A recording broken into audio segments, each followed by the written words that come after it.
Oakland, California, March 1967. A Tuesday afternoon at 11 minutes past 2. The barbershop on Telegraph Avenue occupied a narrow slot between a hardware store and a dry cleaner that had been losing customers since the previous October. There were 4 chairs inside. 3 of them were occupied that afternoon. The 4th one, nearest the window, had a torn vinyl cushion that the owner had been meaning to fix for 11 months. He never would get around to it. He would have other things to occupy his mind after that Tuesday. Outside, the temperature was 61 degrees and falling. The sky was the color of old concrete. The traffic on Telegraph moved at its usual indifferent pace. Delivery trucks, a city bus, a woman pushing a pram over a crack in the sidewalk that had been there since 1959. Inside, it smelled of talcum powder and bay rum and the particular kind of quiet that settles over a barbershop on a slow weekday. A radio on the shelf above the mirror played something low and unhurried. Nobody was in a hurry. It was that kind of afternoon. He was sitting in the second chair from the door. He was 26 years old, 5 feet 7 inches tall, 142 pounds. He was wearing dark slacks, a plain white shirt open at the collar, and leather shoes that had not been chosen for any occasion requiring speed. He had not announced himself when he walked in. He had not needed to. He gave his name to the barber the way anyone gives a name, flatly, without ceremony, and sat down and opened a newspaper, and that was all. Nobody in that barbershop knew what he was. In 60 seconds, they would not be able to forget it. The 4 young men came through the door at 11 minutes and 40 seconds past 2. There were 4 of them. The oldest was 23. The biggest was 6 feet 1 inch and carried the specific kind of weight that comes from intention. Not accident, they were known on that stretch of Telegraph. Not favorably. The barbershop owner knew the name they went by. He had heard it said the way people say the names of weather systems, not with fear exactly, but with the resigned acknowledgement that some things simply arrive and you wait for them to pass. They had not come for a haircut. The largest one had been in a confrontation 3 weeks earlier at a gymnasium 2 miles north, where he had put a man on the floor in front of 11 witnesses and walked out without a word spoken to him afterward. The man on the floor had required assistance standing. The large one had a record in amateur boxing, 14 bouts, 11 wins, 9 of those by stoppage. He was not a braggart by nature. He did not need to be. His record spoke at a volume he found satisfying. He had heard something about the man in the second chair. A name. A reputation attached to the name. He had decided in the particular way that certain young men with 11 wins and 9 stoppages decide things, that the reputation was exaggerated. He was wrong about that. He had perhaps 38 seconds remaining in which the error was still theoretical. The 4 of them spread across the width of the barbershop the way water spreads across a floor, without hurry, filling available space. The owner set down his scissors. The customer in the 3rd chair went still. The customer in the 1st chair, an older man who had been reading a magazine, lowered it exactly 4 inches and did not lower it further. The radio kept playing.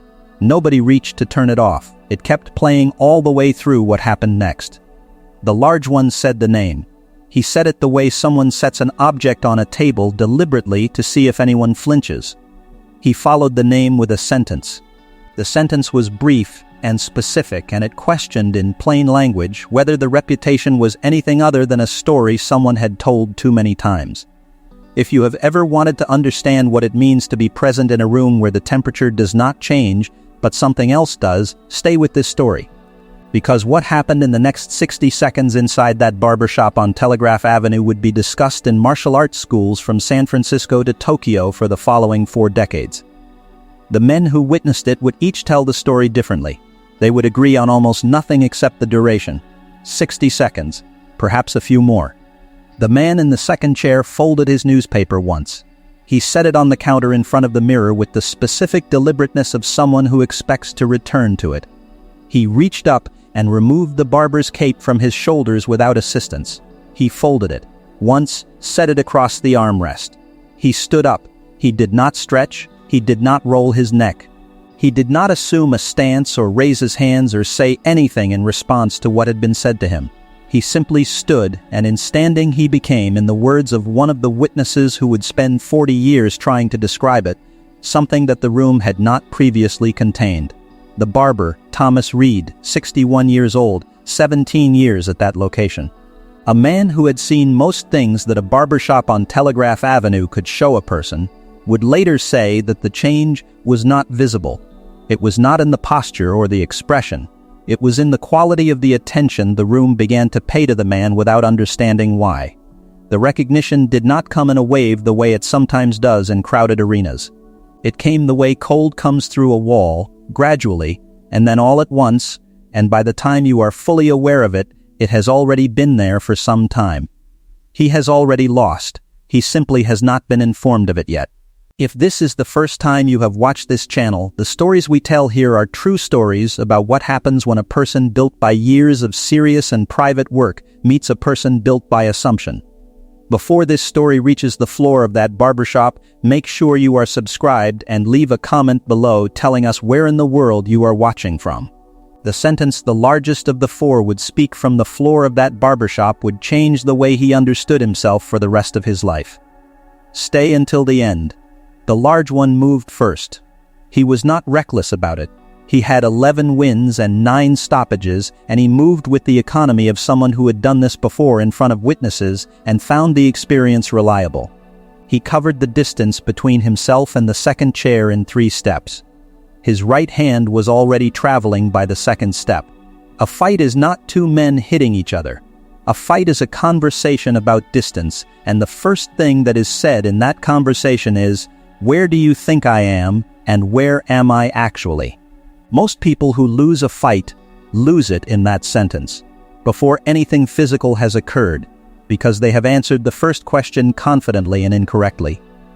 The hand arrived at the place where the man in the white shirt had been. He was not there. He had moved 11 inches to the left and slightly backward, not retreating, not evading in the panic sense that word implies, but rearranging the geometry of the situation with a precision that required him to have understood what was coming approximately 4/10 of a second before it came. The barber Thomas Reed, who had a direct line of sight from behind his chair, would say later that he did not see the movement. He saw the hand arrive, and he saw the man standing 11 inches from where the hand arrived. And the interval between those 2 observations contained something he could not account for. Second one. The large one had excellent recovery. He did not overextend, his footwork adjusted in the time it takes to draw a breath, and he came back inside, tighter, with his left hand following. He was closing distance the way a trained fighter closes distance, shoulders slightly dropped. Weight balanced, the left intended not to land but to occupy attention. The man in the white shirt let it occupy nothing. He slipped it with a rotation of his upper body so slight that the older customer in the first chair, still holding his magazine 4 inches lower than it had been, would tell his nephew 3 days later that he had not been certain, in the moment, that anything had happened. What he was certain of was that 2 seconds into whatever this was, the large young man looked for the first time like a person operating on faulty information. Second 2. Thomas Reed set down his comb, not urgently. He set it down the way you set down something when you realize the task it was intended for has been indefinitely postponed. The large one threw again. This was his 3rd attempt, and he put genuine intent behind it, not the measured testing of the first 2, but something that carried the full weight of 11 wins and 9 stoppages and the certainty that had brought him through the door in the first place. It was a committed strike. It deserved better than what it met. What it met was the specific quality of not being there that the man in the white shirt had apparently perfected to a degree that made the word evasion seem insufficient. He was not evading, he was simply elsewhere. The strike passed through air that had recently held a person and now held only the memory of one. And then, the man in the white shirt was inside the distance. Inside is not a dramatic word, it is a technical one. Inside the distance means closer than the opponent anticipated. It means the reach that has been calibrated to a certain range is now calibrated to the wrong one. It means the geometry has changed and the person who changed it did so without appearing to move quickly. He was inside the distance, and his right hand moved. It did not move the way the large one's hands had moved, with the forward commitment of someone trying to close an argument. It moved the way a key moves in a lock. Precisely, arriving exactly where it had been aimed, at a speed the barber's eye could not track but could infer from the result. He stopped at 1 inch from the left side of the large one's jaw. 1 inch. Thomas Reed would measure it afterward, approximately, with his own eyes, and he would revise the estimate down over 40 years of telling the story. By the time he told it to a journalist in 2003, he would say 1/2 inch. The point was not the measurement. The point was that the strike had an address, and it had been delivered to that address, and then it had been stopped, held, suspended at a distance that communicated everything without requiring contact. The large one understood this. He was not a foolish person. He had the specific intelligence of someone who has spent years learning a physical skill and who understands in the body rather than the mind when a situation has exceeded his preparation. That understanding arrived now. It arrived through the feeling of air moving against his face from a hand that had stopped an inch away and was still there, steady, held with a patience that was worse than any impact would have been. The man in the white shirt lowered his hand. He did not step back. He remained inside the distance, which was now not threatening but something else. Intimate, perhaps, or pedagogical. The distance a teacher stands from a student when the lesson has just been demonstrated. He looked at the large one. He said something. He said it quietly. He said it once. The barber Thomas Reed, who was 4 feet away, would say for the rest of his life that he heard the words but would never repeat them publicly, only that they were not unkind. The older customer with the magazine heard nothing. One of the 3 who had come in with the large one heard something, but was not certain of the words, and when asked about them in later years gave 3 different accounts that agreed on tone, measured, private, offered rather than imposed, but disagreed on content. What the large one said in response was heard by everyone. He was quiet for 4 seconds, 4 full seconds, which in that room felt considerably longer. Then he nodded. The nod was not the performative kind. It was not for the room. It was an internal acknowledgement that happened to be externally visible. He looked at the man in the white shirt and he said 3 words, and they were words of admission, direct and undecorated. And they constituted the only thing that was genuinely courageous about that afternoon, because the other 3 young men were still in the room and one of them was looking at the floor. He had arrived at the fork in the road. Both paths were in front of him. One was the path of the excuse, some version of a statement about not being prepared, about the circumstances being unusual, about the ground being unfavorable, about next time. The other was the path of the plain admission. He took the second path without hesitating. The man in the white shirt nodded once. He returned to the second chair. He replaced the barber's cape himself without assistance the way he had removed it. Thomas Reed picked up his scissors. He did not say anything. The radio was still playing something low and unhurried. It had played through all of it. The 4 young men left without speaking further. The door closed behind them. The traffic on Telegraph continued at its indifferent pace. The delivery trucks. The city bus. A woman with a pram navigating the crack in the sidewalk. The world outside the barbershop had not paused. Thomas Reed finished the haircut. He would say later that his hands were steady throughout. He would say this with a small amount of pride, as though he had passed a test no one had formally administered. The older customer in the first chair raised his magazine back to its original height. He did not look at the man in the second chair again. He would tell his nephew about it 3 days later, and his nephew would not believe him until the nephew was 60 years old and came across a reference to the story in a martial arts publication and called his uncle, who was by then 87, and said simply, "It was real." And the old man said, "I know. I was there. I knew from the way he folded the newspaper."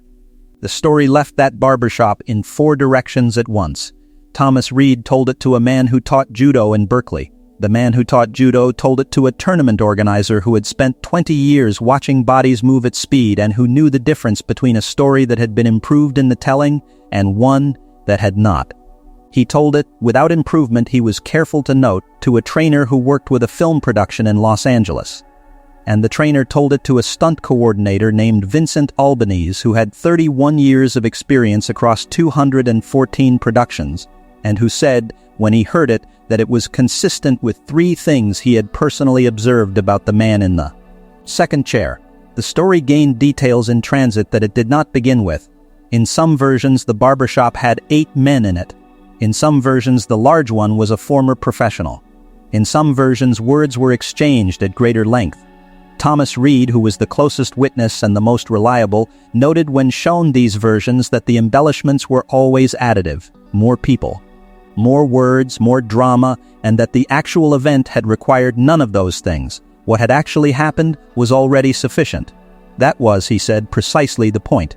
By 1971, the story had arrived at 2 martial arts schools in San Francisco and 1 in Seattle, all 3 of which taught it not as a legend but as a lesson in a specific curriculum topic, the difference between a reputation and a fact, and the specific kind of trouble that comes from confusing the two.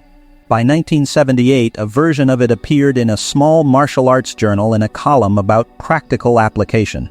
The column did not name the barbershop. It did not need to. By then, the people who taught the curriculum already knew which story it was. The large one, his name is not recorded in any version of the story that the witnesses told publicly, and it has not been added here.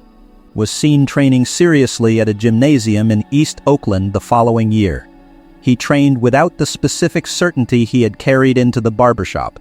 This was noted by people who knew him before and after. They noted it as an improvement. The man in the white shirt returned to his newspaper. He finished the haircut.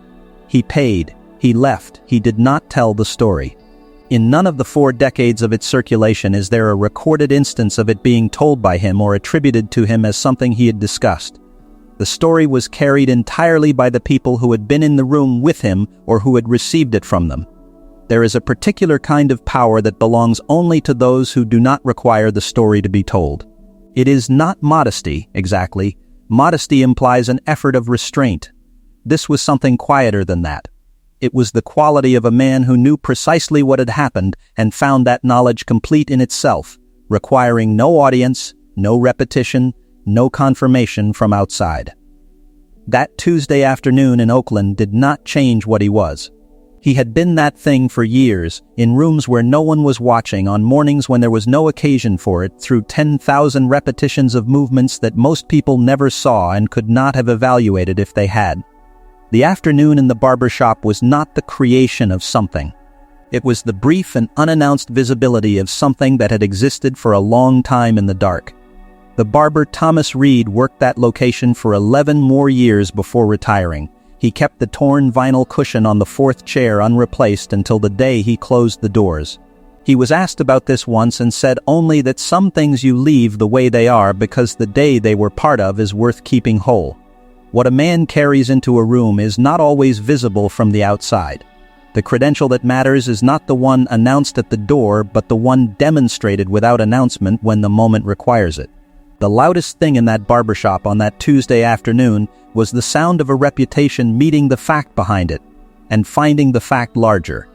Most men will spend their entire lives never knowing the difference between the story they tell about themselves and the thing they would actually be in a room with no warning and no audience and no second chance. The large one with 11 wins and 9 stoppages knew the difference now.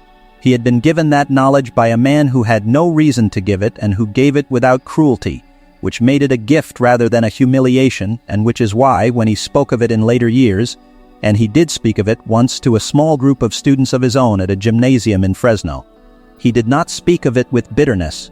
He spoke of it as the afternoon that reorganized his understanding of what preparation actually means and what it produces and what it cannot be substituted for. He told his students, "The man folded the newspaper. He folded it like he was coming back for it. That was the first thing I should have understood." Next time we tell the story of what happened the night a Hollywood stunt coordinator told Bruce Lee that what worked in a gymnasium would not work on a film set, and what Bruce Lee demonstrated inside 90 seconds that ended the conversation permanently and began a professional relationship that lasted 7 years. Leave a comment below telling us where you are watching from, and make sure you are subscribed so you do not miss it.